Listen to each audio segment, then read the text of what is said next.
Y'all, not a word of a lie. 2023 is the first year that I actually set a goal, tracked it the whole year, and actually followed through with it. I didn't actually reach the goal, but that's not the point. I hit about 75, 76% of the target, which in my books is an absolute win because this was a push goal to begin with. So in this video, I'm going to share with you the 5 things that I did differently this year in order to get the outcome that I got. And honest to God, every year leading up to this, I've always set goals kind of willy-nilly and put them in a pretty spreadsheet or something, and then promptly forgot about them. If you're with me, then this video is really going to help you. And if you're new here, welcome. My name is Caren Magill. I'm an ADHD coach and creator, and I'm here for the busy, ambitious brains that set way too many goals and then promptly forget about them. Present company included. Let's get into it. Now, the first thing I did differently this year was set one goal. Just one. Now, if you have ADHD, as I do, and you want to do all the things and be all the things and achieve all the things, but you end up going nowhere because of all the things, then I highly recommend choosing a one goal. Now, if that sounds like something you couldn't possibly do, the next best thing would be to choose one goal to work on per quarter or one goal to work on per month. Because remember, a goal is something that you don't currently have. It's something new that you are adding to your plate in order to achieve that thing. But you also have the rest of your life that requires ongoing maintenance and energy. So keeping your goal list to one at a time does a couple of things. First of all, it creates accountability. When you only have one goal, there's only one thing that you're actually talking about at the beginning of the year when everybody else is talking about their New Year's resolutions. You've only got the one. And if you promise yourself that you will not pick up a second goal until that first one is accomplished, then it creates accountability and structure around that goal because you have to be really clear about what the outcome is and what success looks like, because you have to achieve that success and you can't keep pushing the milestone further down the road until you pick up your next goal. The other beautiful thing about choosing one goal at a time is that you're way less likely to forget about it because it's just the one thing that you have to remember. So it's one sticky note on your mirror instead of 17, and one reminder in your inbox instead of 47, and one topic that you're talking about with your accountability buddy every time you check in to see how your goal is doing.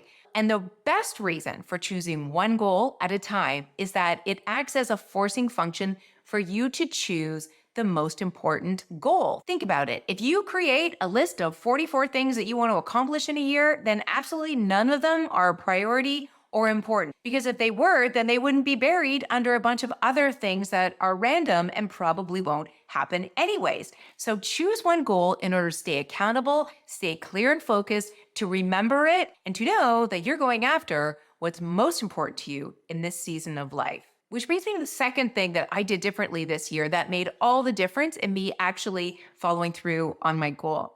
And that is because I only chose one goal, I had to make sure that it was the most important thing that was actually going to have a material impact in my life. Let me explain. Let's say your one goal is to lose 10 pounds. What is 10 pounds going to do for you? How is that going to impact your life or make things different?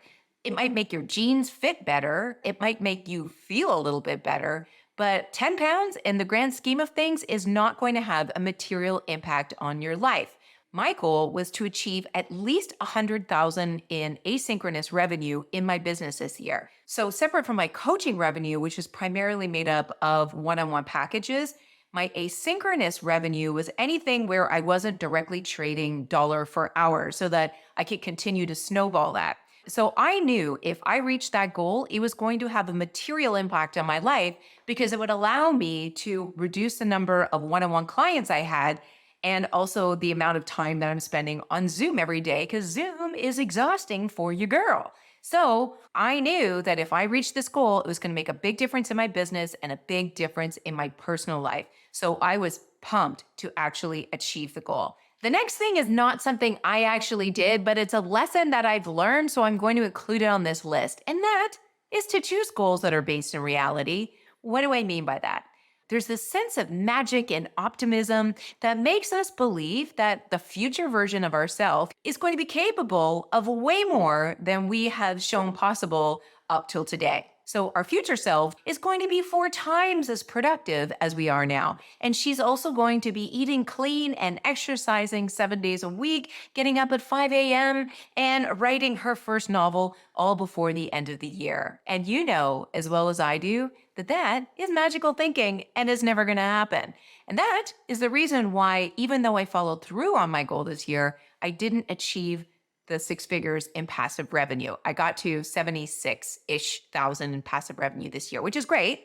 And if we consider that a push goal, then yes, I probably achieved more than I thought was possible. What I should have done was actually go into my records to see what I earned in asynchronous revenue last year, how I earned it, what worked, what didn't work, and then from there, make a revenue projection that makes sense. But I didn't do that. I actually just chose 100,000 because number one, it would have a material impact, not necessarily a bad reason. And number two, because it's a nice, clean, willy-nilly number. So when I did actually go back into my records from last year, which I didn't do till like 3/4 of the way down the year, I noticed that last year I only made 20,000 in passive revenue. So the fact that I ended up at 76,000 this year is fantastic. However, I missed the opportunity to look at what worked last year and perhaps what didn't work. And had I taken the time and effort to do that, I would have positioned myself in such a way that I probably would have achieved that and perhaps even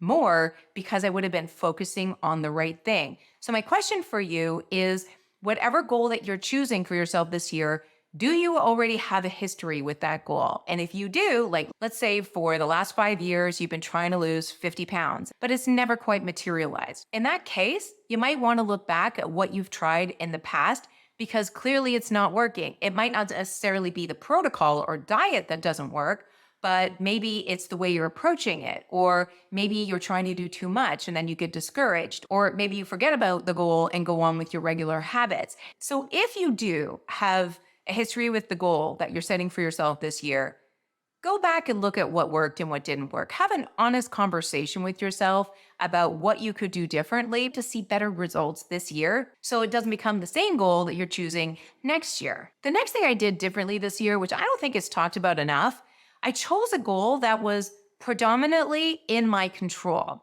Let me explain. Let's say your goal this year is to get engaged, or to find a boyfriend, or to get a promotion at work, or to hit 100,000 subscribers on YouTube. All of those goals are great. They're impactful, meaningful, and very clear, except for one thing. You don't actually have control over any of those goals.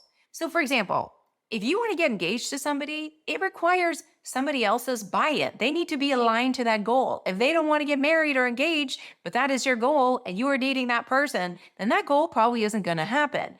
If you want to get a promotion at work, you can do everything in your power to position yourself to get a promotion, which is a great goal in and of itself. But at the end of the day, somebody else makes the choice as to whether or not you get that promotion. Same thing with 100,000 subscribers on YouTube. You can show up consistently, deliver great content, smile for the camera, but at the end of the day, it's up to YouTube and the algorithmic gods to decide whether or not they're going to share your content with the people who might be interested in it. So here's the problem with setting a goal that requires somebody else's participation or alignment or buy-in. The energy you're putting towards achieving that goal is now split between actually doing the thing and getting that other person's buy-in, which may or may not ever happen. You are not in complete control of that goal, which can then drain your energy, make you very discouraged, and leave you feeling victimized if the goal actually doesn't come to pass. And the reality is that just because something is a goal for you doesn't mean that it's necessarily going to align to other people's agenda. So the more in control you can be of the goals you set for yourself, the better. And a good litmus test for this is to ask yourself, if I don't achieve this goal, is it entirely my responsibility? And if you can think of anyone else who might have an impact on you not getting the goal, then it's probably not going to be a good goal. Because if you don't reach it, then you're going to feel victimized. I didn't get the promotion because my boss hates me. I didn't get engaged because my boyfriend's a schlub. I didn't hit 100,000 subscribers on YouTube because the algorithm sucks. And while we're on that topic, if you haven't already done so, please hit like and subscribe. I think it's like down here, or it might be over here. I'm not entirely sure, but wherever it appears on your screen, just click that little button and off we'll go to the last thing that I did differently this year in order to actually follow through on my goal. And that was to weave it into every area of my life. I put it into my Notion system. I baked it into my weekly plans. I shared the process and my progress with my audience to keep myself accountable. And I put a lot of ongoing thought into it. And the reason I was able to do that is that I have a process that I've been using for years now every week to plan my week, set out all of the tasks I need to get done and all the obligations I have, which includes making effort towards that goal. And then I had a task list for every single day, which I would check off as I got things done. And every Friday, without fail, even on vacation, I would take half an hour to review the progress I had made that week in all areas of my life, including that goal. And then on Sunday, I would rinse and repeat, starting with a plan for the following week. So having that rhythm, routine, and behavior made it really easy for me to not only remember to the goal, but to continuously think of creative ways that I could improve my chances of actually achieving the goal. And that is only possible when you have restraint around the number of goals that you're actually setting, which brings us all the way back to number one, the fewer goals that you set, the better. Number two, the more material impact your goal has on your life, the more inclined you're going to be to actually follow through with it, especially in those moments when you don't feel like doing the thing. Number three was to choose a goal that's grounded in reality. If it's the same goal that you're choosing every year, what can you do differently this year to improve your chances of actually achieving it? And number four was to choose a goal that's in your control so that all your energy is going into achieving the goal rather than trying to sell the goal to other people who may not be aligned with the result that you want. And finally, weaving that goal through every area of your life so you don't forget about it. And allow me to suggest that if you don't already have a weekly or monthly planning process, that be your goal for next year. That was my goal in 2021, and it completely changed my freaking life. I would not be here recording videos every single week without fail if I didn't have a planning system and a way to track my progress. I cannot stress enough how important it is to have a planning system built into your life. The behavior and habit is way more important than the tool itself. Paper and pen, a Google spreadsheet, or Notion, which is what I use and has helped me tremendously, the tool doesn't matter, the behavior does. So on that note, I hope that I've inspired you to choose one juicy, amazing goal that you cannot wait to achieve. And you are going to weave reminders of that goal all over your environment. You're going to talk about it. You're going to think about it. You're going to dream about it, and you're going to get it done. I hope that was helpful, guys. Thanks for watching, and I will see you in the next video. Bye for now.